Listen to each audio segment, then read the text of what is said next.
Hello दोस्तों, मैं Shiva sir आप सभी प्रिय विद्यार्थियों का अपने YouTube चैनल कुछ क्लासेस में स्वागत करता हूं। जैसा कि हम लोग एनटीपीसी का भी एक सीरीज चला रहे हैं जिसका उसका आज का 9वां सीरीज है। ठीक है, तो चलिए समय को ना बेकार करते हुए अब बातों में बिताते हुए हम लोग चलते हैं अगले प्रश्न की तरफ। ठीक है, आज का पहला प्रश्न देखते हैं क्या है। ठीक है, अगले प्रश्न की तरफ नहीं, आज का पहला प्रश्न क्या है चलिए देखते हैं। ठीक है, तो आज का पहला प्रश्न हम लोग के पास है, बहुत बेहतरीन प्रश्न है ये भी। ठीक है, कवक की कोशिका भित्ति किससे बनी होती है? कवक की कोशिका भित्ति किससे बनी होती है? तो सबसे पहले इस प्रश्न का उत्तर हम लोग जान लेते हैं। किसकी बनी होती है? काइटिन की बनी होती है। किसकी बनी होती है? काइटिन की। किसकी बनी होती है? काइटिन की बनी होती है। काइटिन की जो कवक की कोशिका भित्ति कवक की कोशिका भित्ति किससे बनी होती है? तो कवक की कोशिका भित्ति काइटिन की बनी होती है। थोड़ा सा प्रश्न जिस प्रकार से पूछा है उसी प्रकार से कुछ और प्रश्नों को हम लोग देखते हैं। जैसे कि कवक की, ठीक है, कवक की कोशिका भित्ति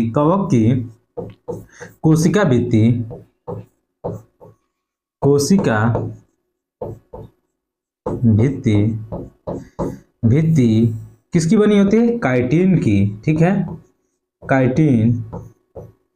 उसी प्रकार से एक और नया प्रश्न क्या कि जो यूकैरियोटिक होता है,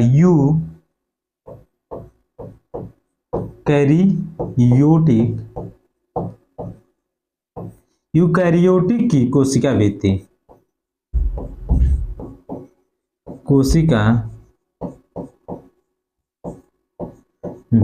ठीक है, यूकैरियोटिक की कोशिका भित्ति किससे बनी होती है? ठीक है, तो ये बनी होती है सेल्यूलोज की। किसकी?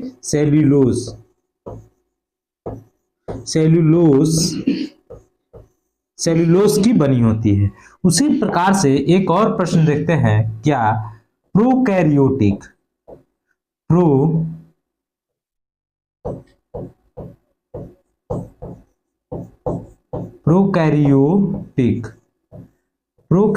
की कोशिका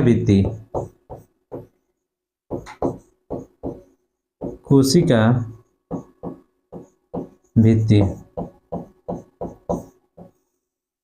प्रोकैरियोटिक की कोशिका भित्ति किससे बना होता है? तो ये बना होता है प्रोटीन वह कार्बोहाइड्रेट किसका बना होता है?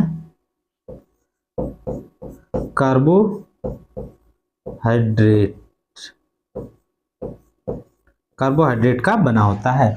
इस प्रश्न को हम लोग समझे कि कवक की कोशिका भित्ति किससे बनी होती है? काइटिन की। यूकैरियोटिक की कोशिका भित्ति किससे बनी होती है? तो सेलुलोज की। प्रोकैरियोटिक की कोशिका भित्ति किससे बनी होती है? तो प्रोटीन व कार्बोहाइड्रेट की बनी होती है। ठीक है, तो थोड़ा सा ये कवक जो शब्द आया है तो इसको भी हम लोग थोड़ा सा समझ लेते हैं। जो ये कवक होता है इसको हम इसका अध्ययन किसमें करते हैं? तो माइकोलॉजी में करते हैं। किसमें करते हैं? माइकोलॉजी में इसका अध्ययन किया जाता है। माइकोलॉजी का ये किस संघ के अंदर आता है? तो थैलोफाइटा संघ के अंदर आता है। थैलोफाइटा संघ के आता है। कवक का मतलब क्या होता है कि ये क्या होता है? पर्णरहित और शकंद्री तथा श्रवणी रहित होता है। क्या होता है? पर्णरहित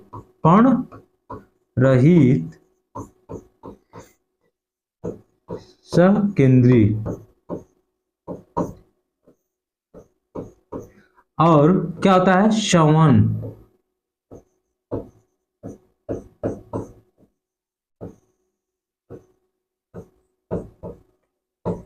रहित ये होता है। ठीक है, कवक जो होता है माइकोलॉजी में कवक का अध्ययन किया जाता है। ये थैलोफाइटा समूह के अंतर्गत आता है। ठीक है, ये कवक जो होता है पर्णरहित, सकेंद्रित और श्रवणी रहित होता है। ठीक है, तो इस प्रश्न से जुड़े कुछ महत्वपूर्ण फैक्ट को भी हम लोग जाने जो कवक से रिलेटेड थे। ठीक है, तो चलते हैं अगले प्रश्न की तरफ। अगला प्रश्न देखते हैं कि क्या है। ये देखिए, ये भी बहुत अच्छा सा प्रश्न है। ठीक है, कह रहा है गुणसूत्र में क्रोमैटिड्स जिस बिंदु पर संलग्न होते हैं उस बिंदु का नाम क्या होता है। तो देखिए थोड़ा सा यहां समझते हैं कि ये क्या है। समझ लीजिए, एक गुणसूत्र बना रहा हूं। ठीक है, ठीक है, ये तो ये वाला जो भाग होता है ना, यही भाग जो होता है जिसको हम लोग बोलते हैं क्या, सेंट्रोमियर। क्या बोलते हैं इसको, सेंट्रोमियर। इस भाग को क्या, यहाँ पे जो इन दोनों की जो कटान बिंदु होती है इसको क्या बोलते हैं, सेंट्रोमियर। क्या कहते हैं, सेंट्रोमियर, सेंट्रोमियर। ठीक है, तो ये जो कह रहा है गुणसूत्र में क्रोमैटिड्स जिस बिंदु पर संलग्न होते हैं उस बिंदु का नाम क्या है, तो उस बिंदु का नाम है सेंट्रोमियर। ठीक है, लेकिन जो ये भाग होता है, इसका आधा जो भाग होता है इसको हम लोग क्या बोलते हैं, क्रोमैटिड्स बोलते हैं। क्या बोलते हैं, क्रोमैटिड्स, क्रोमैटिड्स बोलते हैं। क्या बोलते हैं, जो एक गुणसूत्र का आधा जो भाग होता है उसको हम लोग क्या बोलते हैं, क्रोमैटिड्स बोलते हैं। समझ में आया। तो इस प्रश्न का उत्तर जो होगा वो क्या होगा, सेंट्रोमियर। क्या होगा इस प्रश्न का उत्तर, सेंट्रोमियर। इस प्रश्न का उत्तर क्या होगा, सेंट्रोमियर। ठीक है, जो गुणसूत्र के बीचों बीच होता है उसी को हम लोग सेंट्रोमियर बोलते हैं। ठीक है, थोड़ा सा समझते हैं। प्रत्येक गुणसूत्र के क्या होते हैं, तीन भाग होते हैं। प्रत्येक गुणसूत्र के तीन भाग होते हैं। पहला भाग होता है पेलिकल, ठीक, मैट्रिक्स, और उसके बाद से क्या होता है, क्रोमैटिड्स। ये तीनों भाग होते हैं किसके, गुणसूत्र के। समझ में आ गया। तो चलते हैं हम लोग अगले प्रश्न की तरफ। अगला प्रश्न देखते हैं क्या है। थोड़ा सा इसको समझेंगे। ये तो अधिकतर कई, अभी आठ हम लोग सीरीज किए हैं, उसमें 2-3 जगह ये प्रश्न पूछा है। इसमें भी देखिए पूछा है ये। ठीक है, तो देखते हैं इसको क्या कह रहा है। यांत्रिक ऊर्जा किनका किनका योग होता है। तो यांत्रिक जो ऊर्जा होता है वह योग किसका होता है, वह योग, मतलब यह योग होता है गतिज ऊर्जा, गतिज ऊर्जा, गतिज ऊर्जा, गतिज ऊर्जा प्लस किसका होता है, स्थितिज ऊर्जा,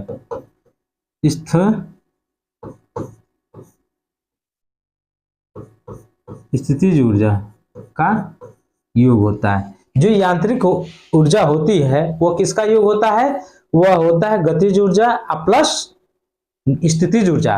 मतलब मैकेनिकल एनर्जी इक्वल टू क्या होगा, kinetic energy plus potential energy. ठीक है, तो अब थोड़ा सा हम लोग गतिज ऊर्जा के बारे में डिस्कस कर लेते हैं। जब ये आया है तो इसको डिस्कस ही कर लेते हैं, थोड़ा सा जल्दी कर लेते हैं। ठीक है, क्विक रिवीजन कर लेते हैं इसका। तो क्या होगा, जो गतिज ऊर्जा होता है इसको इंग्लिश में हम लोग कैनेटिक एनर्जी बोलते हैं। क्या बोलते हैं, कैनेटिक एनर्जी। कैनेटिक एनर्जी का सूत्र क्या होता है, half mv square, half mv square. ठीक है, अब थोड़ा सा इसका एग्जांपल भी देख लेते हैं इसी, ठीक है, अकॉर्डिंग। एग्जांपल जो इसका होगा, पहला क्या होगा, जमीन पे दौड़ता बालक, जमीन पर दौड़ता बालक, जमीन पर दौड़ता दौड़ता बालक। ठीक है, दूसरा क्या होगा, चलती हुई ट्रेन या बस, चलती हुई ट्रेन, ट्रेन या बस, ट्रेन या बस। ठीक है, बात समझ में आ गया। ये चीज होता है। स्थितिज ऊर्जा जो होता है, थोड़ा इसको भी हम लोग डिस्कस कर लेते हैं। ये इसको हम लोग इंग्लिश में पोटेंशियल एनर्जी बोलते हैं। ठीक है, पोटेंशियल एनर्जी का जो सूत्र होता है mgh होता है। ठीक है, थोड़ा सा इसका क्या करते हैं, एग्जांपल देख लेते हैं। ठीक है, जैसे तना हुआ, पहला तना हुआ स्प्रिंग, स्प्रिंग, ठीक, या तना हुआ गुलेल, तना हुआ गुलेल, तना हुआ गुलेल, गुलेल।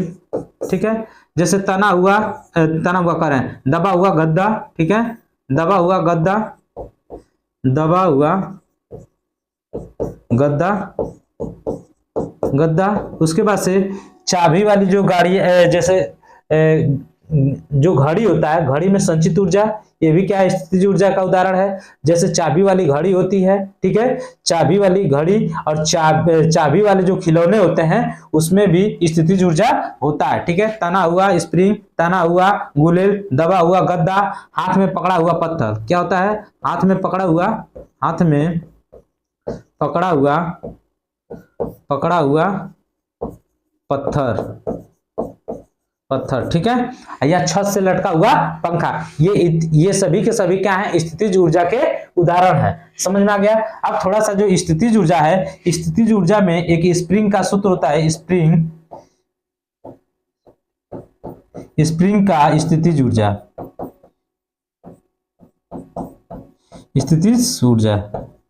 स्प्रिंग का स्थितिज ऊर्जा निकालने का ये सूत्र होता है हाफ के एक्स स्क्वायर, ठीक है, हाफ के एक्स स्क्वायर। ये जो के होता है, ये क्या होता है, स्प्रिंग का नियतांक होता है। जो ये एक्स होता है, ये लंबाई होता है, लंबाई, ठीक है, लंबाई में परिवर्तन। ये क्या होता है, स्प्रिंग का नियतांक होता है। ये क्या होता है, स्प्रिंग का नियतांक होता है, ठीक है, स्प्रिंग का ये क्या होता है, नियतांक होता है के। तो ये स्प्रिंग का स्पेशल सूत्र है, ठीक है। अब थोड़ा सा हम लोग चलते हैं अगले प्रश्न की तरफ, ठीक है। अगला प्रश्न देखते हैं कि क्या है। ये देखिए, ये बेहतरीन सा क्वेश्चन ये भी है, ठीक है। कह रहा है कि ध्वनि किस माध्यम से गुजर नहीं सकता है। तो ध्वनि जो है निर्वात में नहीं ट्रेवल करता है। किसमें नहीं करता है, निर्वात में ट्रेवल नहीं करता है। जो ध्वनि होता है ये निर्वात में ट्रेवल नहीं करता है। अब थोड़ा सा इस प्रश्न का उत्तर तो हम लोग जान गए, थोड़ा सा ध्वनि के बारे में कुछ डिस्कस करते हैं। जो ध्वनि होता है, ठीक है, क्या होता है, ध्वनि जो होता है, ध्वनि के बारे में थोड़ा सा हम लोग समझते हैं। सबसे पहली बात क्या समझना है कि जो ध्वनि होता है ये वाई में, ठीक है, वाई में 332 मीटर प्रति सेकेंड, ठीक है, 332 मीटर प्रति सेकेंड की अकॉर्डिंग चलता है, ठीक। और जो एल्यूमिनियम होता है, एल्यूमिनियम में वाई की गति जो होती है 6420 होती है। कितनी होती है, सर्वाधिक सबसे अधिक ध्वनि की गति किसमें होती है, एल्यूमिनियम में होती है, 6420, ठीक है। बात समझ में आ गया। अब जो अगला प्रश्न है कि जो ध्वनि होता है इसको माध्यम की आवश्यकता होती है। किसकी आवश्यकता होती है, ट्रेवल करने के लिए, ध्वनि को गमन करने के लिए किसकी आवश्यकता होती है, माध्यम की जरूरत पड़ती है। बात समझ में आया। तो ध्वनि को माध्यम की आवश्यकता होती है। बात समझ में आया। अब हम लोग थोड़ा सा दूसरे पॉइंट पे चर्चा करेंगे कि ध्वनि का सबसे अधिक वेग किसमें होता है, तो एल्युमिनियम में होता है। और उसके बाद से ध्वनि का जो वेग होता है वो सबसे अधिक किसमें होता है, तो ठोस में होता है।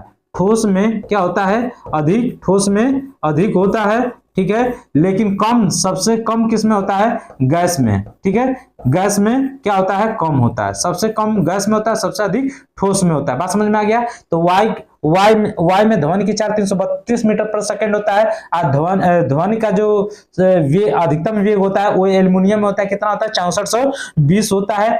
ध्वनि का जो वेग, मतलब ध्वनि की जो चाल होती है ठोस में सबसे अधिक होती है और गैस में सबसे कम होती है, बीच में द्रव में होता है, ठीक है। अब थोड़ा सा हम लोग आगे की तरफ चलेंगे, ठीक है।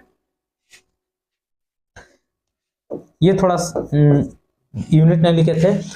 अब थोड़ा हम लोग आगे चल रहे हैं, अगले प्रश्न को देखते हैं कि अगला प्रश्न क्या कह रहा है, ठीक है। कह रहा है कार्बन की एक, यहाँ पे थोड़ा सा करेक्ट कर लीजिएगा, कार्बन की एक मोल की बात हो रही है। तो कार्बन की एक मोल की बात हो रही है। यहाँ पे क्या हो रहा है, यहाँ पे कार्बन की एक मोल में, ठीक है, मोल में कितने परमाणु होंगे। तो कार्बन के एक मोल में कितने परमाणु होंगे, तो देखते हैं कितने परमाणु होंगे। 6.02 इंटू 10⁻23 परमाणु होंगे, ठीक है। इसी मान को हम लोग एवोगाड्रो नंबर से भी जानते हैं। किससे जानते हैं,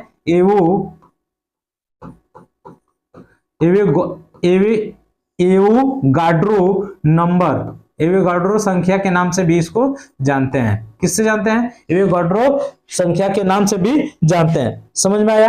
तो ये एक कार्बन की एक मोल में कितने परमाणु होंगे, तो 6.02 इंटू 10⁻23 परमाणु होंगे। ऐसी ये जो मान दिया हुआ है, इस मान को ही हम लोग क्या कहते हैं, एवोगाड्रो संख्या कहते हैं, ठीक है। अब कार्बन आया है तो थोड़ा सा हम लोग यहाँ पे डिस्कस करेंगे। क्या डिस्कस करेंगे कि कार्बन के बारे में, ठीक है। तो कार्बन के अपरूप, कार्बन के अपरूप, तो हम लोग थोड़ा सा 3 कार्बन के अपरूप जो है इनको पढ़ लेते हैं। ग्रेफाइट, ठीक है, ग्रेफाइट। उसके बाद से क्या होगा, फ्लोरीन, फ्लोरीन, ठीक है। उसके बाद से क्या होगा, हीरा, ठीक है, हीरा। तो ये कार्बन के 3 अपरूप है। तो ग्रेफाइट जो होता है ये क्या होता है, विद्युत का सुचालक होता है। क्या होता है, ये विद्युत का सुचालक होता है, ठीक है। बात समझ में आया। ये जो ग्रेफाइट होता है ये क्या होता है, ताप व विद्युत का क्या होता है, कुचालक होता है, कुचालक होता है, ठीक है। तो ग्रेफाइट जो होता है इसमें इलेक्ट्रिसिटी पास हो जाती है, लेकिन इसमें पास नहीं होती। ये ताप और विद्युत का क्या होता है, हीरा कुचालक होता है। समझ में आ गया। अब कार्बन आया है, तो कार्बन क्या है, यह एक धातु है। कार्बन को C से डिनोट करते हैं। इसका परमाणु क्रमांक क्या होता है, 6 होता है। इसका परमाणु भार क्या होता है, 12 होता है। ये बेसिक सा बात है, ठीक है। अब थोड़ा सा हम लोग चलते हैं अगले प्रश्न की तरफ। अगला प्रश्न देखते हैं क्या कह रहा है। ये देखिए अगला प्रश्न कह रहा है कि किसका उपयोग पेयजल को कीटाणु रहित करने के लिए किया जाता है।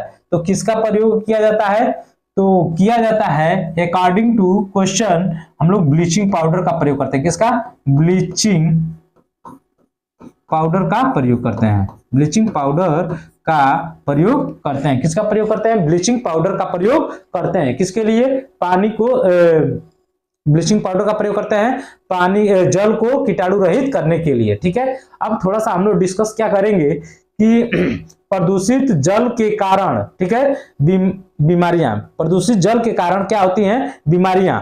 तो इन कुछ बीमारियों के हम लोग नाम को क्या करेंगे, समझेंगे। तो इसमें क्या होगा, सबसे पहले हैजा, तपेदिक, पीलिया, अतिसार, ठीक, पैराटाइफाइड, पेचिस, संक्रामक रोग, ठीक है। ये सभी के सभी क्या होंगे हमारे मतलब किससे, जल से प्रदूषित, मतलब जो अशुद्ध जल होगा उससे ये बीमारियां होंगी, ठीक है। हैजा, पेचिस, तपेदिक, ठीक, मियादी ज्वर, ठीक है, संक्रामक बीमारियां, ये सभी क्या होंगी, मतलब खराब दूषित पानी से ये फैलेगा, ठीक है, होता है, ठीक है। तो हम लोग चलते हैं अगले प्रश्न की तरफ। अगला प्रश्न देखते हैं कि क्या है।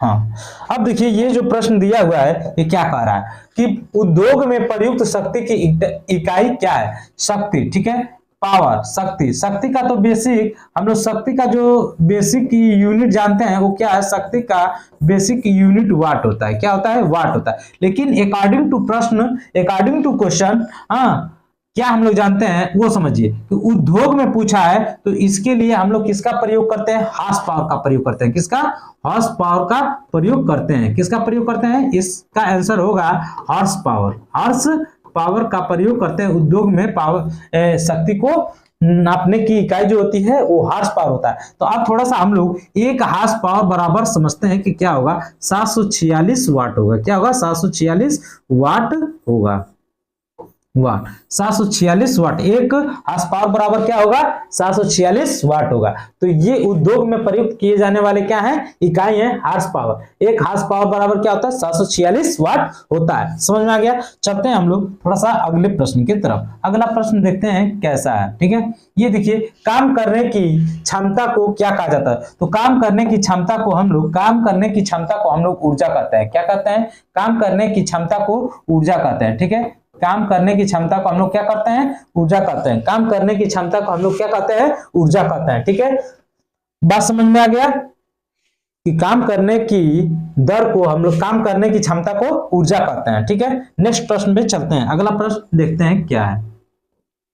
अब कह रहा है कि किसी फूल में मादा प्रजनन हिस्से को क्या कहा जाता है। किसी फूल में मादा प्रजनन हिस्से को क्या कहा जाता है, ठीक है। तो किसी फूल में मादा प्रजनन हिस्से को हम लोग अंडक बोलते हैं। तो हम लोग अकॉर्डिंग टू क्वेश्चन हम लोग आंसर लिखेंगे। क्या लिखेंगे कि इस प्रश्न का उत्तर क्या होगा, ठीक है। तो इस प्रश्न का जो उत्तर होगा वो होगा अंडक। क्या होगा, अंडक, ठीक है, अंडक,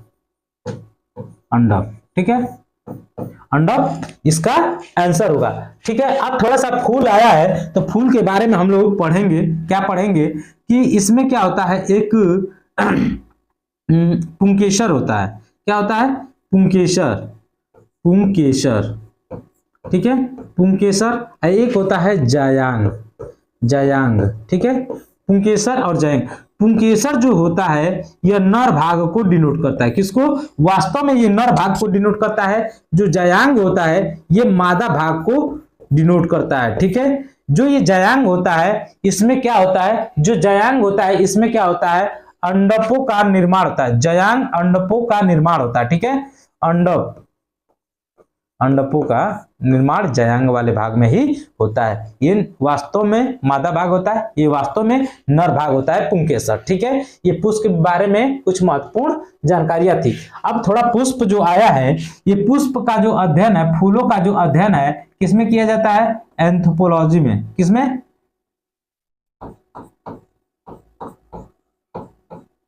किसमें किया जाता है? एंथ्रोपोलॉजी में किया जाता है।